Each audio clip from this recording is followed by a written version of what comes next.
चलिए आज एक कहानी सुनते हैं। एक ऐसी कहानी जो हमें हमारे अंदर छिपी हुई ताकत से मिलाएगी। ये कहानी है खुद पर भरोसा करने की। ये बात तो हम सब जानते हैं, है ना? डर तो हर किसी को लगता है, पर असली कहानी तब शुरू होती है जब कोई उस डर से आगे बढ़ने का फैसला करता है। तो मिलते हैं हमारी कहानी के हीरो से, मोनू से, एक छोटा सा हाथी जो अपने झुंड में सबसे छोटा और शायद सबसे ज्यादा डरा हुआ था। आप यहाँ देख सकते हैं फर्क कितना साफ था। जहाँ बाकी हाथी के बच्चे मस्ती से खेल रहे थे, अपनी सूंड घुमा रहे थे, वहीं हमारा मोनू वो बस अपनी माँ के पीछे पीछे चलता था। उसके कदमों में एक हिचकिचाहट थी और आंखों में एक अजीब सा डर। उसकी माँ वो हमेशा उसे प्यार से समझाती थी। वो कहती थी कि घबराओ मत, तुम अपना रास्ता खुद बना लोगे। पर उस वक्त मोनू के लिए ये बातें बस बातें ही थीं, हकीकत से बहुत दूर। और फिर एक दिन वो हुआ जिसका किसी को अंदाजा नहीं था। एक जोरदार तूफान आया, बिजली कड़की और देखते ही देखते पूरा झुंड यहाँ वहाँ बिखर गया।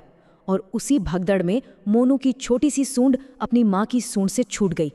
अब वो उस घने डरावने जंगल में बिल्कुल अकेला था। सोचिए उस छोटे से बच्चे के दिल पर क्या गुजरी होगी, एक पेड़ के नीचे अकेले बैठकर रोते हुए। पहली बार उसे सच में लगा कि वो बहुत कमजोर है। उसे लगा कि वो असहाय है और अब कुछ नहीं कर सकता। लेकिन कहते हैं ना, जब सारी उम्मीदें खत्म हो जाती हैं तभी कहीं से एक रोशनी आती है। मोनू की जिंदगी में वो रोशनी बनकर आया एक बूढ़ा सियार। अब रोते हुए मोनू से उस सियार ने एक बड़ा ही अजीब और गहरा सवाल पूछा। उसने पूछा, क्या तुमने कभी नदी को देखा है? इस एक सवाल ने मोनू का ध्यान उसके डर से हटाकर कहीं और लगा दिया। और फिर सियार ने उसे जो समझाया वो ताकत की पूरी परिभाषा ही बदल देता है। उसने कहा, नदी देखो, वो अपने रास्ते में आने वाले पत्थरों से लड़ती नहीं है, बल्कि उनके बगल से अपना रास्ता बना लेती है। असली ताकत लड़ने में नहीं, बल्कि टिके रहने और रास्ता खोजने में है। मतलब सीधा सीधा फर्क है।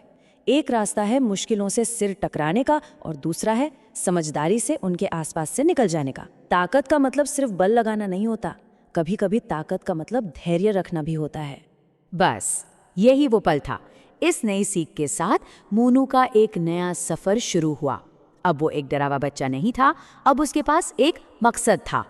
मोनू ने ठान लिया, मैं अपनी माँ को ढूंढ कर रहूंगा। वो अब भी छोटा था, पर उसका इरादा बहुत बड़ा हो चुका था। वो अब मुश्किलों से लड़ता नहीं, बल्कि उनके बगल से निकल जाता। और धीरे धीरे उसके कदमों में एक आत्मविश्वास आने लगा, उसकी सूंड पर भरोसा बढ़ने लगा। पर रास्ता तो बिल्कुल भी आसान नहीं था।